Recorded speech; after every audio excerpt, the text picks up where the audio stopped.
அண்ணாமலையில் நாங்கள் வந்து கட்சியை விட்டு போயிடுவோம். பிஜேபி வந்து நோட்டாக்கு கீழே தான் வந்து போகும். நாங்கள் வந்து என்டிகேக்கு ஓட்டு போட போகிறோம், ப்ளஸ் டிவிகேக்கு ஓட்டு போடுவோம். இப்படி வந்து நெகட்டிவாக வந்து பேசிகிட்டு இருக்காங்க வழியாக. கேடர் பேஸ்ட் பார்ட்டி. ஸோ பர்சனாலிட்டிஸ் வந்து வருவாங்க போவாங்க, அவங்களுக்குமே வந்து ஓட் கேட்சிங் இருக்கும். டெஃபினட்டாக ஏடிஎம்கே டிஎம்கே கூட உள்குத்து இருக்குது. அரசியலில் வந்து ஏமாற்றங்கள் அப்படியே சகஜம்தான். அது தாங்கிட்டு தான் இருக்கணும், வேறு வழி கிடையாது.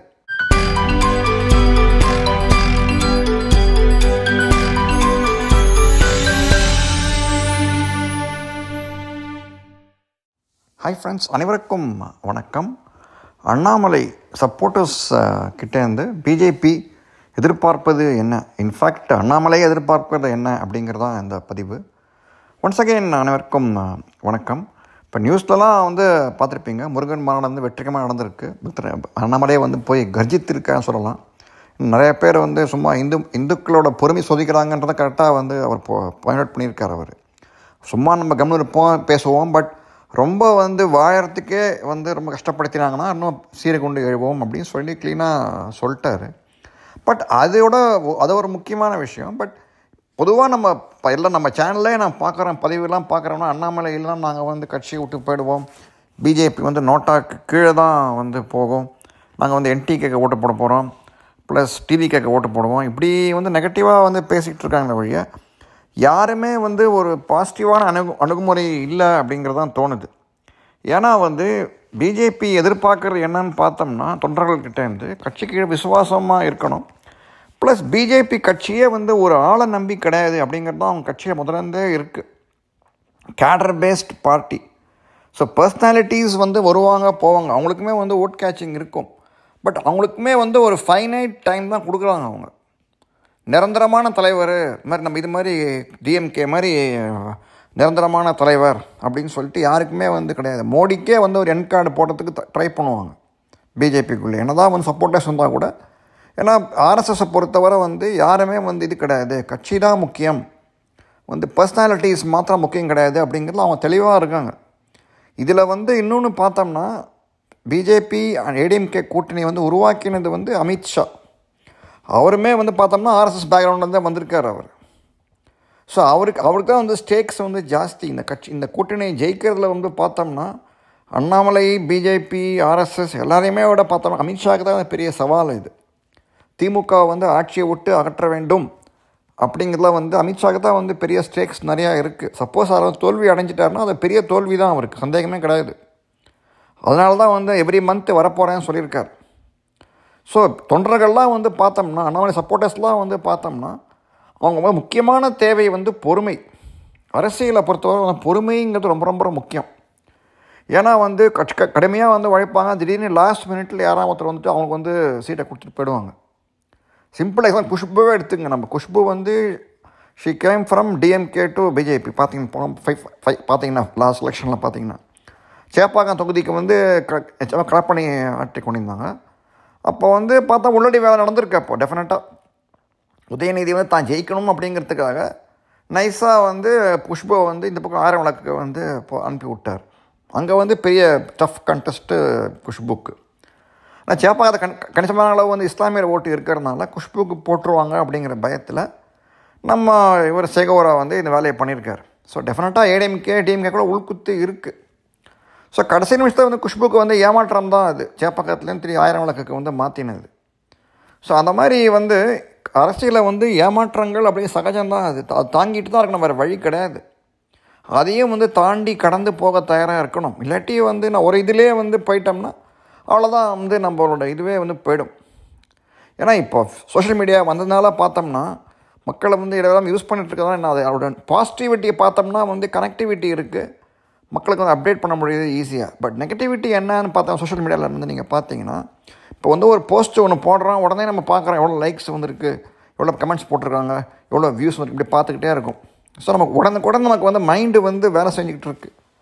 உடனுக்குடனே எனக்கு வந்து அப்டேட் வேணும் அப்படின்னு சொல்லிட்டு, எனக்கு வந்து இது சப்போர்ட்டர்ஸ் வேணும், ஆதரவு வேணும், இப்படியே வந்து மைண்டு வந்து போய்கிட்டு இருக்கே வழியா லாங் டேர்மாக யோசிக்க மாட்டேங்க. அதே தான் அரசியல்லையும் வந்து ஆகிட்டு இருக்கு.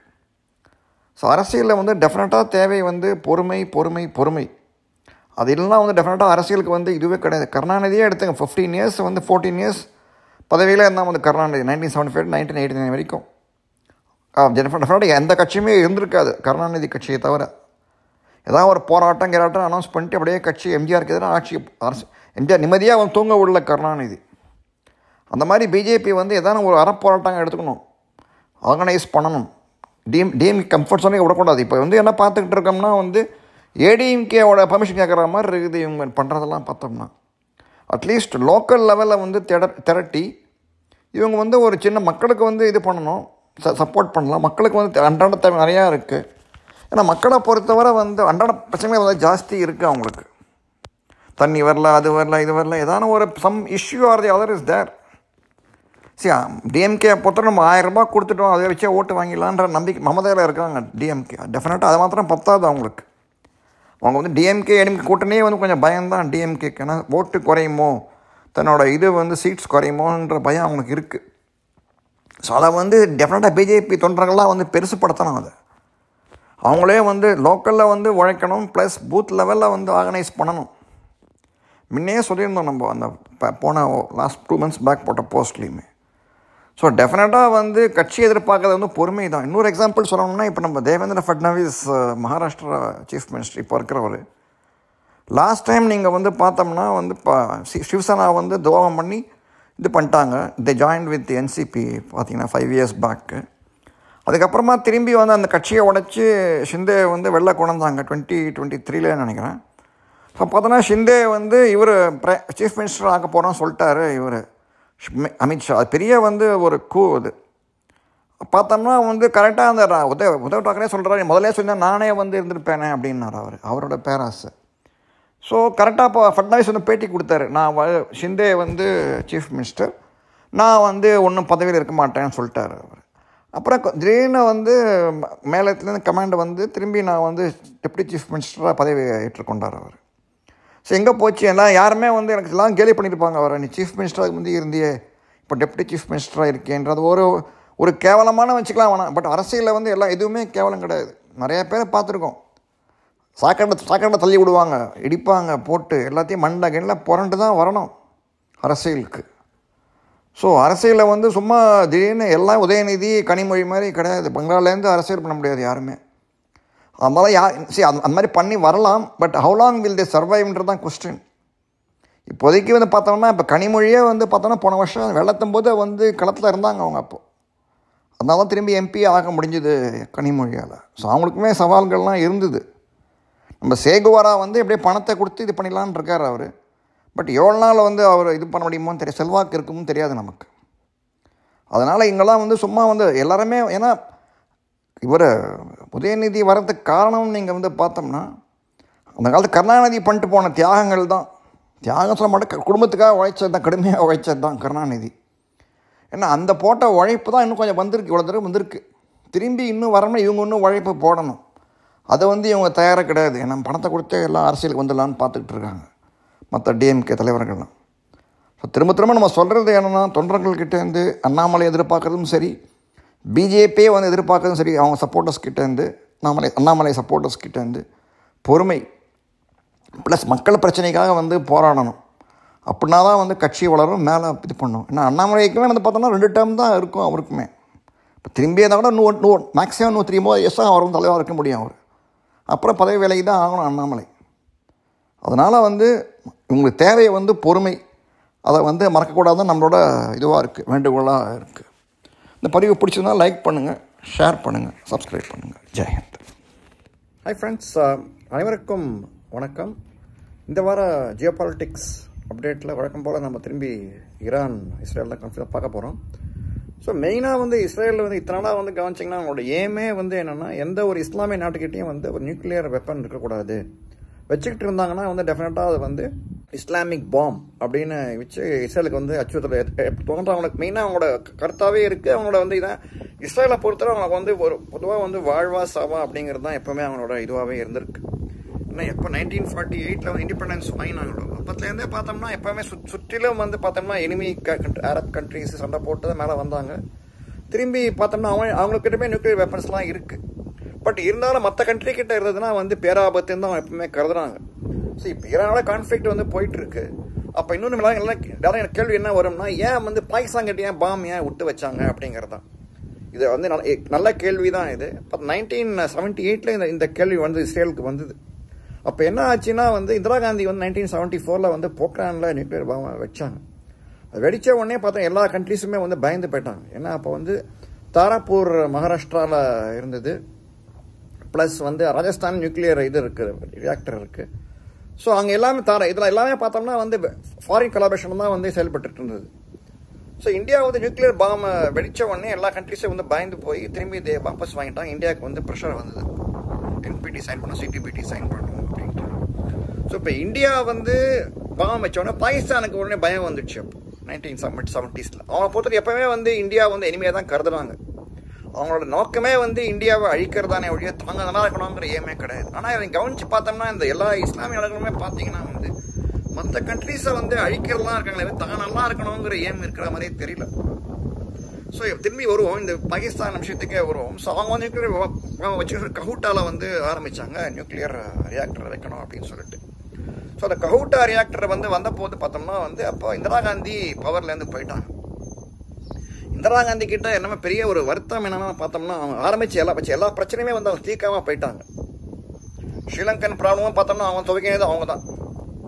அதுக்கப்புறம் வருவோம், இந்த முதல்ல முடிப்போம், இதை பற்றி பேசுவோம். ஸோ இந்த வந்து 1970s வந்து அவங்க பாம்பு வச்ச உடனே பாகிஸ்தான் கஹூட்டா ரியாக்டரை வந்து ஏக்யூக்கான வச்சு ஆரம்பித்த உடனே இஸ்ரேலுக்கு வந்து ஒரு பெரிய கன்சர்ன் வந்தது. அப்போ எப்படி வந்து இந்த பாம்பு வந்து வச்சு டிஃபரெண்டாக வந்து தனக்கு எதிராக செயல்படுத்துவாங்க அப்படின்னு சொல்லிட்டு இஸ்ரேல் வந்து அதை அழிக்கணும்னு மூவ் பண்ணாங்க. அப்போ இஸ்ரேல் அப்போ வந்து அவங்களுக்கு என்ன ப்ராப்ளம்னா அப்போலாம் வந்து இஸ்ரேலுக்கு பார்த்தீங்கன்னா பாகிஸ்தானுக்கு பயங்கர தூரம் அதிகமாக இருக்குது. ஸோ ஈரான் பாகிஸ்தான் 2500 கிலோமீட்டர் இருக்குது, இப்போ கூட ஒரு 1000 கிலோமீட்டர். ஸோ 3500 கிலோமீட்டருக்கு வந்து அவங்க போய் அப்போ ஏர்கிராஃப்டில் போய் அவங்க வந்து பாம்பு போட்டு திரும்பி வர ரொம்ப கஷ்டம் அவங்களுக்கு. ஸோ அதுக்கு தான் வந்து இந்தியாவோட உதவி வந்து தேவைப்பட்டது அவங்களுக்கு. நாங்கள் வந்துடுறோம், உங்கள் சார்பாக நாங்கள் வந்து அது மேலே பாம்பை போட்டுடுறோம், but only thing is you have to refuel our aircraft அப்படின்னு கேட்டாங்க. அப்போ மொரார்ஜி தேசாய் தான் பிரைம் மினிஸ்டர் வந்தார். அவரை பொறுத்தவரை whatever Indira Gandhi did அகைன்ஸ்டாக பண்ணணும் அப்படிங்கிறது தான் அவரோட ஏமா வந்து. அப்போ எதிரி எல்லாமே வந்து அவங்க வந்து ராவே வந்து அவரை வந்து அழிச்சார். அப்போ மொரார்ஜி தேசாய் ரா வந்து இந்திரா காந்திக்கு சப்போர்ட் பண்ணாங்க அப்படின்னு சந்தேகம் இருந்ததுனால வந்து ராவே வந்து அவர் டிஸ்பேண்ட் பண்ணணும்னு ட்ரை பண்ணியிருந்தார் மொரார்ஜி தேசாய். ஸோ இதை நடுவில் வந்து இந்த மாதிரி ஒத்துக்க மாட்டேன் அப்படின்ட்டாரு மொரார்ஜி தேசாய். அதனாலே பார்த்தோம்னா வந்து தப்பிச்சது பாகிஸ்தான் கஹூட்டா ரியாக்டர். கஹூட்டா வந்து கிட்டத்தட்ட இஸ்லாம் பக்கத்தில் இருக்குது, அங்கே தான் இஸ்லாமிக் பாம் தயாரிக்க போகிறோம்னு சொல்லிட்டு பாகிஸ்தான் வந்து பண்ணாங்க.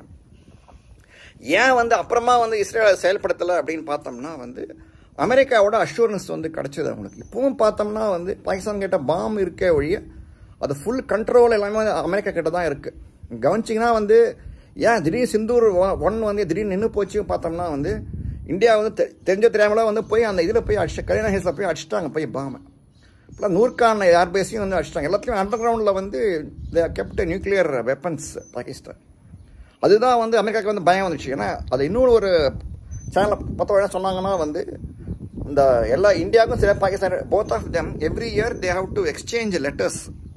இந்த மாதிரி இங்கெங்கே வந்து பாம்பு இருக்குன்னு சொல்லி சொல்லலாமா, அப்படி இந்த இடத்துல வந்து we have kept our nuclear weapons plus இது ரியாக்டர்ஸ் இருக்குது எங்கே. ஏன்னா வந்து மெயினாக வந்து எனி வார்ஃபேரில் வந்து பாம்பு போடும்போது it should not accidentally bomb the nuclear ரியாக்டர்ஸ்னு ஒரு அண்டர்ஸ்டாண்ட் 2 பேருக்குமே இருக்குது. இப்போவும் பார்த்தோம்னா வந்து பாகிஸ்தான் வந்து sent missiles and drones against India. they didn't try to attack the nuclear reactors. நீங்கள் கவனிச்சு பார்த்தீங்கன்னா அதுதான் அந்த அண்டர்ஸ்டாண்டிங் தான்.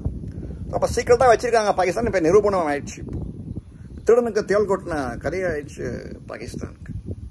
அதனால தான் வந்து அமெரிக்கா வந்து இன்டர்வியூன் ஆனாங்க. ஏன்னா அவங்களுக்கு தெரிஞ்சு போயிடுச்சு. ஏன்னா all the nuclear secrets in Pakistan are resources are controlled by America only. Since America holds all the aces, Israel is keeping quiet. அதுதான் மெயின் ரீசன். இல்லாட்டி எப்போ இஸ்ரேலாம் திரும்பி பாம் பண்ணியிருப்பாங்க, எப்படியாவது வந்து பண்ணியிருப்பாங்க. Since American assurance is there, they didn't bomb the Pakistan nuclear reactor. That's why தப்பிச்சுது பாகிஸ்தான். எப்போ இஸ்ரேல் வந்து பாகிஸ்தானே வந்து ஒன்றும் இல்லாமல் பண்ணிருப்பாங்க. ஏன்னா இஸ்லாமிக் பாம்பு வச்சிருக்கூடாதுங்கிறது அவங்களோட எப்பவுமே இதுவாகவே இருக்குது, அவங்களோட கோட்பாடாகவே இருக்குது. ஈரான் கூட பார்த்தீங்கன்னா வந்து இதுக்கு முந்தி அவங்க வந்து சைன் பண்ணாங்க ஒபாமா பீரியடில், நாங்கள் வந்து பாம் தயாரிக்க போகிறதில்ல அப்படின்னு சொல்லிட்டு. அப்படி இருந்தும் கூட வந்து சீக்கிரட்டாக வந்து ப்ராசஸிங் சொல்லிட்டு இஸ்ரேல் கண்டுபிடிச்சிட்டாங்க ட்ரம்ப் பீரியடில். ட்ரம்ப் லாஸ்ட் டைம் பிரசிடெண்ட்டாக வந்தபோது சீக்கிரட்டாக போய் கிட்டத்தட்ட 500 கேஜிக்கு டாக்குமெண்ட்லாம் ரெடி பண்ணிருக்காங்க, சிடி ரெடி பண்ணி ப்ரூவ் பண்ணிருக்காங்க. இஸ்ரேல் இந்த மாதிரி பாம் சீக்கிரட்டாக வச்சுருக்காங்க, இவங்க தயார் பண்ணுறாங்க. Even though they signed the deal, they are not keeping to that word. கையெழுத்து போட்டால் கூட வந்து அவங்க வந்து அதை வந்து இது பண்ணல, சீக்கிரட்டாக வந்து still there trying to produce palms அப்படின்னு சொல்லிட்டு. பட் இதில் வந்து நியூக்ளியர் பாம்பில் வந்து பார்த்தோன்னா 3 காம்பனண்ட் இருக்குது. It is not easy to just சும்மா போய் பாமை தயாரிச்சு சும்மா உருட்டு போய் போட முடியாது. பாமை பற்றிக்கு ஒரு பாமை வந்து இது பண்ண டெலிவரி பண்ணணும் அப்படின்னா மெக்கானிசம் 3 மெக்கானிசம் ஒன்று உண்டு. ஒன்று நியூக்ளியர் ஃபிஷன் ப்ளஸ் அந்த ஃபியூஸு ப்ளஸ் டெலிவரி மெக்கானிசம் 3 வேணும். ஒன்று தீயை பற்ற வைக்கணும், ப்ளஸ் அந்த நியூக்ளியர் இது வேணும், யுரேனியம் வேணும், ப்ளஸ் வந்து தூக்கின்னு போகிறதுக்கு வெஹிக்கிள். இந்த சிஸ்டம் வந்து ஃபுல்லாக வந்து எஸ்டாப்ளிஷ் பண்ணதை வந்து only India, USA, Russia, China plus UK, France. இவங்கள்ட்ட தான் வந்து இந்த மெக்கானிசம் ஃபுல்லாக இருக்குது, ஃபுல் ஃப்ளெஜ்டாக இருக்குது இவங்கள்ட்ட தான். But even UK is not fully இது ரெடி. பட் ஃப்ரான்ஸ் கிட்ட டெலிவரி மெக்கானிசம் எல்லாமே இருக்குது. Immediately they can assemble a weapon, put இது நியூக்ளியர் ஃபிஷன் மெட்டீரியல் அப்படியே போட்டு டெலிவரி பண்ணி பாமா போட்டுடலாம் ஈஸியாக. மற்ற எந்த கண்ட்ரிஸ் கிட்டையும் கிடையாது இப்போதைக்கு, இந்தியா கிட்ட தான் இருக்குது டெவலப்பிங் நேஷன்ஸில். ஸோ அதை தான் வந்து இவங்க தயார் பண்ணிட்டு இருக்காங்க. Already since Iran is confident, because since பார்த்தீங்கன்னா மிசைல்லாம் போட்டிருக்காங்க, 2500 கிலோமீட்டருக்கு போய் மிசைல் போய் வெடிக்குது. ஸோ தே ஹேவ் மெக்கானிசம் இருக்குது, போய் ஃபிட் பண்ணணும் அவங்க, அதுதான் பாக்கி. இப்போ பார்த்தோன்னா கிட்டத்தட்ட ஒரு 93% என்ரிச் பண்ணிட்டாங்க யுரேனியம். அதனால தான் வந்து இஸ்ரேல் வந்து பயந்து போய் தான் வந்து போன வாரத்துலேருந்து சண்டை போட்டுட்டு இருக்காங்க. So it is becoming more a war of an attrition. Now Israel is bombing the hospitals. Sorry, Iran is bombing the hospitals in Israel. அப்படிங்கிற போது இன்னும் வந்து இந்த வார் வந்து இப்போ இது இன்னும் மட்டமாக தான் போகணும் அப்படின்னு நமக்கு தோணுது.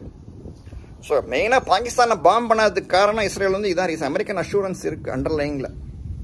அந்த ஒரு இதில் தான் வந்து இஸ்ரேலில் வந்து கவனம் இருக்காங்கன்னு தான் தோணுது. பட் இன்னும் வந்து அடுத்ததான வருவாங்க தான் தோணுது இப்போதைக்கு. இந்த வார் முடிஞ்ச உடனே என்னென்ன இது இருக்குதுன்னு சொல்லிட்டு வெளில வரும் விஷயம் ஒவ்வொன்றா வரும். அப்போ தான் நம்ம பார்ப்போம். ஜெய் ஹிந்த்.